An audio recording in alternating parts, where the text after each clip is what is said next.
Hollywood setup आपका स्वागत करता है एक नई मूवी एक्सप्लेनेशन वीडियो में।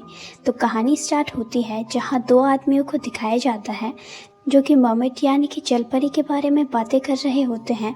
ये मर्मेड को पकड़ना चाहते हैं और जल्द ही ये दोनों मर्मेड को पकड़ने के लिए समुद्र में जाते हैं। यहाँ पर ये मर्मेड को पकड़ने के लिए ट्रैप लगाते हैं, पर एक हफ्ते से भी ज़्यादा का वक्त बीत जाता है और इन्हें मर्मेड नहीं मिलती। वहीं दूसरी ओर एक आदमी इन दोनों पे नज़र रखे हुए था। काफ़ी कोशिश करने के बाद मर्मेड इनकी जाल में फंस जाती है। ये उसे अपनी बोट पर लेके आते हैं और उसे टॉर्चर करना शुरू कर देते हैं। और जब इन्हीं में से एक आदमी जलपरी को रस्सियों से बांधने की कोशिश करता है तो जलपरी अपने टेल से उसके साथी को घायल कर देती है और समुद्र में वापस चली जाती है। पर रस्सी से बंधा होने की वजह से वो फिशरमैन भी उसके साथ समुद्र में गिर जाता है। ये देखकर उसका साथी समुद्र में गोली चलाना शुरू कर देता है, पर गोली मर्मेड को लगने की जगह उसी के साथी को लगती है, जिस कारण उसके साथी की मृत्यु हो जाती है। और एक बार फिर से वो आदमी किसी तरह से मर्मेड को जाल में फंसा लेता है और इसी दौरान वो आदमी जो इन फिशरमैन पर नजर रख रहा था वो इनकी बोट तक पहुंच जाता है और इनके बोट में छुप जाता है। वो देखता है कि वो फिशरमैन मर्मेड की टेल पर धारदार हथियार से वार करता है, जिससे मर्मेड की टेल उसके शरीर से अलग हो जाती है। अगले ही पल फिशरमैन को पता चल जाता है कि उसके बोट में कोई घुस आया है। वो उस आदमी को जल्द ही ढूंढ लेता है। वो उससे कहता है कि तुम कौन हो, मेरे जहाज में क्या कर रहे हो। वो आदमी कहता है कि मैं एक साइकोलॉजिस्ट हूँ, मेरा नाम डॉक्टर बियर है। वो डॉक्टर फिशरमैन से कहता है कि मैं इस मर्मेड को खरीदना चाहता हूँ, तुम इस मर्मेड का सौदा कर लो। इसी दौरान मर्मेड का टेल वाला हिस्सा जो अब कट चुका है वो समुद्र में जाकर गिरता है। यहाँ पर डॉक्टर मौका पाकर फिशरमैन को उसी की कुल्हाड़ी से मार देता है।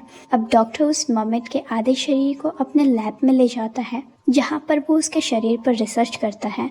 वो देखता है कि और कुछ समय बाद मर्मेड के कटे हुए हिस्से में अजीब सी स्किन निकल आती है और ठीक 63 दिन बाद मर्मेड के शरीर से वो स्किन हट जाती है। अब उसके शरीर पर इंसानों जैसे पैर निकल आए हैं। डॉक्टर देखता है कि मर्मेड बिल्कुल ठीक हो गई है, लेकिन अभी भी वो चलने के काबिल नहीं थी। इस जलपरी पर और ज़्यादा रिसर्च करने के लिए डॉक्टर उसे अपने मेंटल असाइलम में ले आता है। इस मेंटल असाइलम में सिर्फ लड़कियां होती है। यहाँ पर एक लड़की को दिखाया जाता है जिसका नाम जून होता है। जून हमेशा एक लड़की से बात किया करती है और जिस लड़की से वो बात करती है वो लड़की किसी और को भी नहीं दिखाई देती, यानी कि वो जून का हेलुसिनेशन है या फिर वो लड़की कोई घोस्ट है। डॉक्टर बेयर जलपरी को यहाँ ले आता है। यहाँ आने के बाद जलपरी को भी वो लड़की नजर आने लगती है। मर्मेड हमेशा पानी के नज़दीक रहती है क्योंकि बिना पानी के सरवाइव करना उसके लिए आसान नहीं था। वहीं डॉक्टर जलपरी पर हर वक्त नज़र बनाए रखता है और एक दिन जून उस घोस्ट लड़की से बात कर रही होती है, जिससे उसे पता लगता है कि उस लड़की की मृत्यु 10 साल पहले ही हो चुकी है। लेकिन उस लड़की का घोस्ट ये बात एक्सेप्ट नहीं कर रहा होता कि वो मर चुकी है। वो समझती है कि वो भी उन लड़कियों जैसे ही जिंदा लड़की है जो कि इस मेंटल असाइलम में है। और जब जून उस घोस्ट लड़की से बात करती है तो सब लोग उस पर हंसते हैं और उसे कहते हैं कि ये किसी सोल से बात करती है, क्योंकि अब मर्मेड और जून ही उस लड़की को फील कर पाते हैं। इसीलिए वो घोस्ट मर्मेड को हेल्प करने की कोशिश भी करती है। इसी जेल में एक नर्स भी होती है जिसका नाम होता है सैंड्रा। यहाँ पर मर्मेड सैंड्रा को अपनी कहानी सुनाती है कि किस तरह उसे पकड़ा गया और उसके टेल को भी काट दिया गया। सैंड्रा को मर्मेड की लैंग्वेज समझ नहीं आ रही होती। उसे कुछ भी समझ नहीं आता कि मर्मेड उससे क्या कहना चाहती है। इसीलिए सैंड्रा तय करती है कि वो एक ट्रांसलेटर को लाएगी जो मर्मेड की बातें ट्रांसलेट कर पाए। अगले ही दिन सैंड्रा लैंग्वेज एक्सपर्ट के एक आदमी को बुलाती है और वो आदमी मर्मेड से बातें करता है। वो कहती है कि यहाँ पर एक लड़की है जो किसी को भी नज़र नहीं आती, जिस पर जून कहती है कि वो मुझे नज़र आती है। जलपरी कहती है कि मैं इस ज़मीन की, इस दुनिया की नहीं हूँ, बल्कि मैं समुद्र की दुनिया की हूँ, यानी कि मैं एक मर्मेड, एक जलपरी हूँ। वो कहती है कि मेरी टेल भी काट दी गई है और मैं अब जब इंसानों के बीच में रहने लगी हूँ तो मेरे भी इंसानों जैसे पैर विकसित हो गए। वो कहती है कि ये लैंग्वेज मैंने उन लोगों से सीखी है जो जलपरियों को पकड़ने के लिए समुद्र में आए थे और वो कुछ जलपरियों को पकड़कर ज़मीन पर ले आए थे। जलपरियाँ पानी के बिना ज़मीन पर कुछ ही दिन तक सरवाइव कर सकती है। अगर उन्हें ज़्यादा समय तक पानी के बाहर रखा जाए तो उनकी मृत्यु हो सकती है। ये बातें सुनकर सब लोग हैरान हो जाते हैं वहीं डॉक्टर बेयर जब ये सुनता है तो उसे बहुत गुस्सा आता है। इस बात पर वो ममेट को बड़े बुरी तरीके से घसीटते हुए एक सेल में ले जाता है और उसे उस सेल में बंद कर देता है। जलपरी के साथ उस लड़की का घोस्ट भी उसके पीछे चला जाता है। ये देखकर वो जितनी भी लड़कियां होती है उन्हें बुरा लगता है और उन्हीं में से एक लड़की ममेट के पास जाने का डिसाइड करती है। जब वो लड़की ममेट के पास जा रही होती है तभी डॉक्टर बेयर उसे देख लेता है और डॉक्टर से पूछती है कि ममेट कहाँ पर है। डॉक्टर उसे कहता है कि वो बेसमेंट में है। वो लड़की अब बेसमेंट में पहुंच जाती है जहाँ पर वो ममेट को ढूंढ रही होती है। तभी यहाँ पर उस लड़की की आत्मा जो सालों पहले मर चुकी है वो उसे रास्ता बताती है, पर वो लड़की उसे देख नहीं पाती क्योंकि वो सिर्फ 2 लोगों को ही दिखाई देती है। अब वो लड़की इस बेसमेंट में उस ममेट को ढूंढ रही होती है, तभी उस पर एक पागल औरत हमला कर देती है, जिससे बचने के लिए वो एक सीक्रेट रूम में पहुंच जाती है। इस रूम में डॉक्टर बेयर का एक खतरनाक डॉग बंधा होता है जो उस लड़की पर हमला कर उसकी जान ले लेता है। यहाँ पर हमें पता चलता है कि डॉक्टर जिन भी लड़कियों को मारा करता था वो उनका मांस अपने कुत्तों को खिलाता था। वहीं डॉक्टर हर पल ममेट के ऊपर नजर रखे हुए था। दिन गुजरने के साथ ही ममेट भी धीरे धीरे ठीक होने लगती है।